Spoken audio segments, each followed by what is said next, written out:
We've got senior meteorologist Matt Wins here. Everybody wants to know what the start of the new year is going to look like weather-wise. What it looks like when it ends at the end of this year, because it's only a minute later, so the weather doesn't really change a whole lot. I know.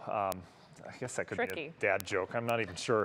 But you know what? We had such a mild end of the year. I mean, shoot, we were 65 degrees the other day. It's still mild considered, you know, it's late December around here. But to start the new year, it's not going to be too bad. And I think more of the same here as we go into the beginning of 2023. So today we started with rain. It was a soggy start to your day. The rain has cleared out. We have a lot of lingering low-level moisture. So this is trapped in the lower level of the atmosphere, and that happens to be where we are. So we've got the fog, which is starting to clear up now. Still some pockets of dense fog out there.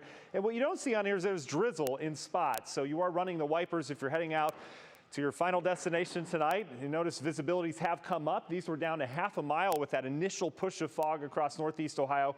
Still low out in Ashtabula County, northern Trumbull counties. You get into the Kinsman, Cortland area, dealing with some dense fog. And even Akron, it's kind of hazy outside. We've got 3-mile visibility.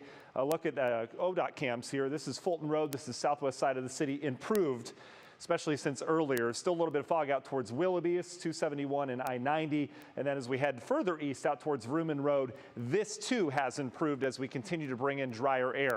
So the reason why that we had the fog was we had all that moisture from the rain, and then we brought cooler air in over a relatively warm lake that always spells fog this time of year and low clouds. That cooler air still making its headway into northeast Ohio. Notice a lot of 39s out there. We've come down from the 50s down into the 40s from Akron down towards Dover.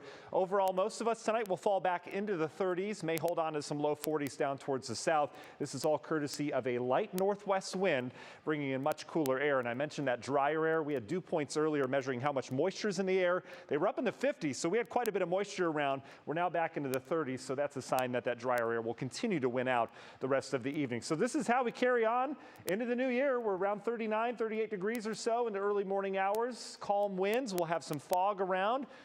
For some spots, especially down towards the south. I think we're not done with it yet, and a little bit of drizzle, but overall temperature is pretty steady as she goes tonight. And then tomorrow, National Design Mart hour-by-hour forecast showing we have some spotty showers around. There's a little system that's going to zip by to the north. That may bring some rain in here. It would be brief, if anything. Otherwise, we'll deal with mostly cloudy skies tomorrow.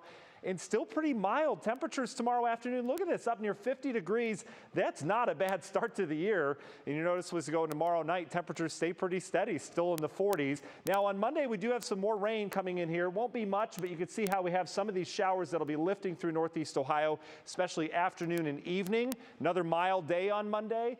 But those showers are coming from the south, and that's a precursor of things to come. We've got this system to deal with tomorrow. That's that little area of rain we might have. And then a bigger system out towards the west on Tuesday. This is bringing rain to Chicago for their New Year's Eve plans. Up towards Racine, they're getting some ice. Could be a lot worse, right? But this is the bigger system coming into California, slamming the west once again. Heavy snow. They've had 4 to 6 feet of snow from this system alone. It'll come out into the plains next week. By Tuesday, we're talking rain and warmth.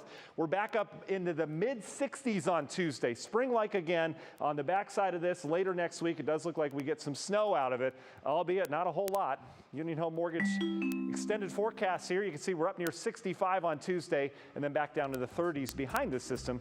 A little bit of snow on Thursday.